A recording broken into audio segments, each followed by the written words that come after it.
हरिओम. आज शनिवार 4 मे 2024.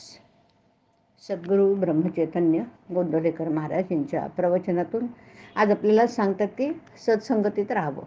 ऐकूया. नेहमी संतांची संगत धरावी. परमार्थाला संतांचं अधिष्ठान आवश्यक आहे. संत आपल्याजवळच असतात. त्यांना पाहायला कुठेही जावं लागत नाही. चित्त शुद्ध नसेल तर संतांच्या जवळ जाऊन तरी काय उपयोग. त्यांना आपण देहात पाहू नये. संत हे काही देहात नसतातच. ते जे काही सांगतात ना त्या साधनामध्ये ते असतात. आपली विषय लालसा सोडल्याशिवाय त्यांची भेट होणं शक्य नाही. संतांकडे एखादा चोर गेला तर त्याला त्याची खरी भेट होईल का? तो ज्या हेतूने जातो त्या हेतूने त्याला फार तर तिथे चोरी करता येईल, परंतु संतांपासून जे मिळवायचे ते साधेल का?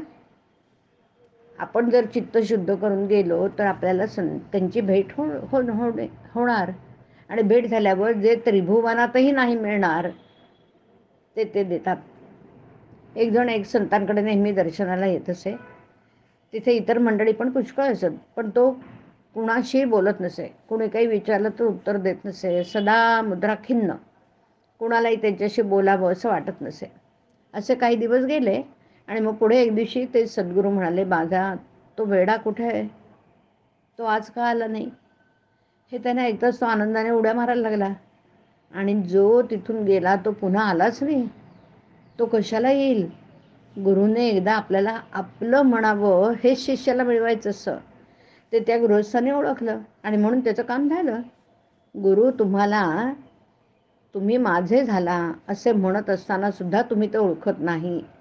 कारण तुम्ही विषय बरोबर घेऊन आलेला असताना त्या विषयाची प्राप्ती व्हावी असा हेतू मनात असतो.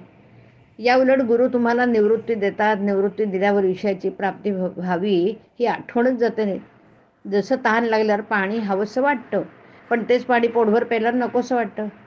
म्हणजे त्याची निवृत्ती होते. आपला यावर आज विश्वास बसायचा नाही.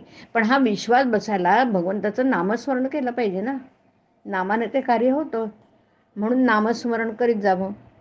नामाने काळजी वाटणं नाहीसे होतं. आणि मग तळमळ ही पण आपोआप जाते. मन आपल्याला विषयाचा आहेर करीत असताना आपण त्याला नामाचा आहेर करावा. किती छान. आपण आपल्या अंतःकरणाला नामाची धग लावावी. त्याने अंतःकरण उकळले की दोष वर येतील आणि ते काढून टाकले की अंतःकरण शुद्ध होईल. शुद्ध अंतःकरण ठेवून नाम घेतलं तर भगवंताच्या कृपेचा अनुभव येईल. नामानेच अंतरंग शुद्ध बनतं. नामानेच मन अंतरात प्रवेश करून स्थिर बनतं. संत सांगतील तेच करणं हीच त्यांची खरी सेवा. हरिओम. हरिओम तत्सत. हरिओम.